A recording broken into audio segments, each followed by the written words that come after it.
Now in this second part, I just want to teaser a few things without explaining them in detail. So I don't expect you to follow this to the degree of detail that we've done the other algorithms in this unit.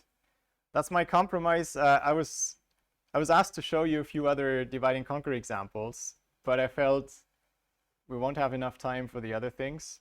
So the compromise is show you the key ideas, skip the details. You're not expected to know the details, obviously, if I haven't shown you.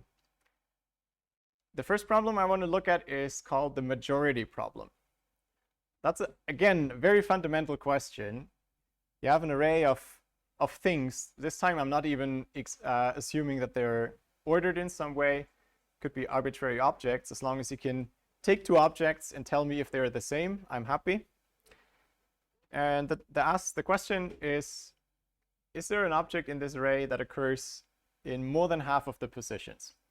A majority in the strict sense. Okay.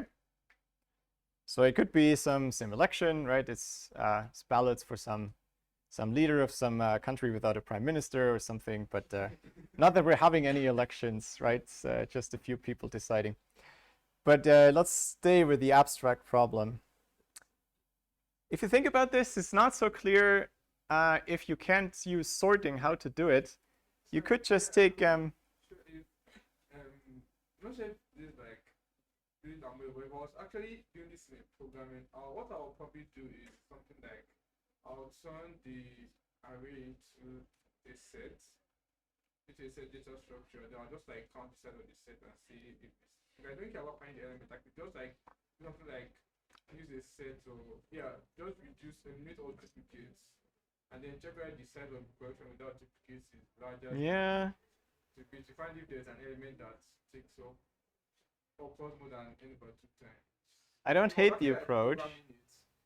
Let me comment on the very naive solution first.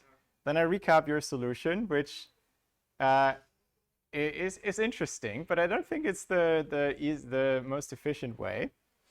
So if you know nothing about the elements, you could just take every pair and compare them and see. So you could take any of the elements in the array and guess, yeah, that's probably my majority. So I'll just compare all the others and check how many are equal. If I find any one that has more than n½ votes, I'm happy I found it. And otherwise, I take the next element and keep going. If you do this for all the elements, the worst case is quadratic, right? That's definitely doable, but very slow. Your suggestion was you could, at least in Python, this is a single line, you could take the array or list of elements and turn it into a set. So that's it's a different data structure. I mean, Python under the hood uses some hashing. It could be a binary search tree. So it's a way to get rid of all duplicates. So you get a second list, second set, that does not contain any duplicates. I'm not sure how you get very quickly from this to, if the set has too many elements, you can conclude there is no majority. That direction works. The other direction, say if the set comes back with square root different elements, and the original array had n, it's not clear how you find which of these square root elements is a majority. There probably is one, or maybe not. Maybe they're all equal. So it's not so clear. It's in the section on divide and conquer. So probably the idea is to somehow throw divide and conquer at this and see what happens. So let's do that. And let's do the simplest version of divide and conquer. We just cut the array of elements into two halves, equal size. Now, if the overall array has a majority element, this also must be a majority element in either the left half or in the right half, or actually in both.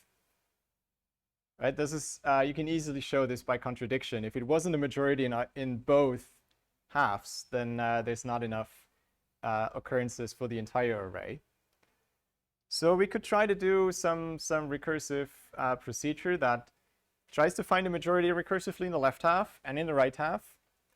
What it comes back with is at most two candidates, one left and one right one. We take these two and compare everything with those and check if they are majorities. If one of them is, happy and you return. If both of them are none, which could happen, they're just majorities in their halves, but not overall, then you return there is none. If you implement this, you get something like the merge sort cost, because you have a similar recurrence.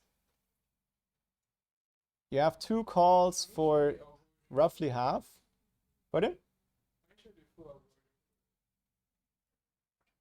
Sorry, say it again. No, I'm not sure how you mean. Oh, okay, of this algorithm. I didn't put code on the slides.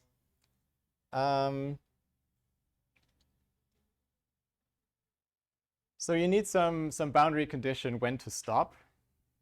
It's a recursive algorithm, so if you have a single element, you just return that element. It's a majority of the one element array.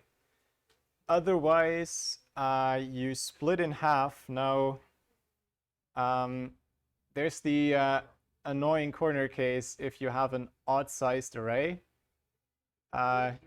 You might want to split it into n half rounded down, and keep the one element separate, and do a special case, check for that element whether that's a majority, yes or no. I think if you just cut things in half, it's at least more tricky to argue that it's correct. This will not be the final solution. I have a better algorithm for you in the next slide. That's why I decided, let's not bother with the code. I want to briefly mention why the runtime would be n log n again. Okay, so this is only roughly true. Yeah, I'm running a little short on time, I noticed, so let's keep this short. You would need linear time to check the two candidates, and you recurse 2 times. That's virtually the same recurrence as for merge sort, so the solution is also similar. A better way to do it is actually not really use divide and conquer. Sometimes, so that's my other message, sometimes it's good to not look too narrowly. There's a really nifty algorithm that is called majority in this weird spelling. Don't blame me, it's the inventor's choice. So you go through the array once, you keep an element, at the beginning it's just the first one, and when the next element arrives, this is the current contender to be the majority. If a new element arrives and it's the same, you increment the counter for this element. If you find a different element, you decrement the counter. And if the counter reaches 0, you switch to the new one. And you just keep going like this. You will end up with a single element at the end. And now the amazing thing is, if the array has a majority, then this element is it. If the array does not have a majority, this element will be arbitrary, so you still need another check. The element that you get returned, you need to check again how often does it occur. But the algorithm is very simple. It's obvious that it's in linear time because you just run through the array once and a second time to check.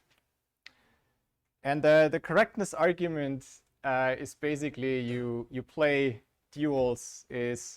Imagine there's a drug gang war, and the question is there a gang that survives by having the majority of the fighters? Whenever someone stands up and a new element arrives, either it's from the same gang, they join up, or it's another one and they both get shot. And so there's one less remaining. So if there's a majority, that majority gang will at the end survive. Otherwise, it's some random gang. I'll leave it with that for this one. I want to mention one last problem without giving you at all any detail about how to solve it.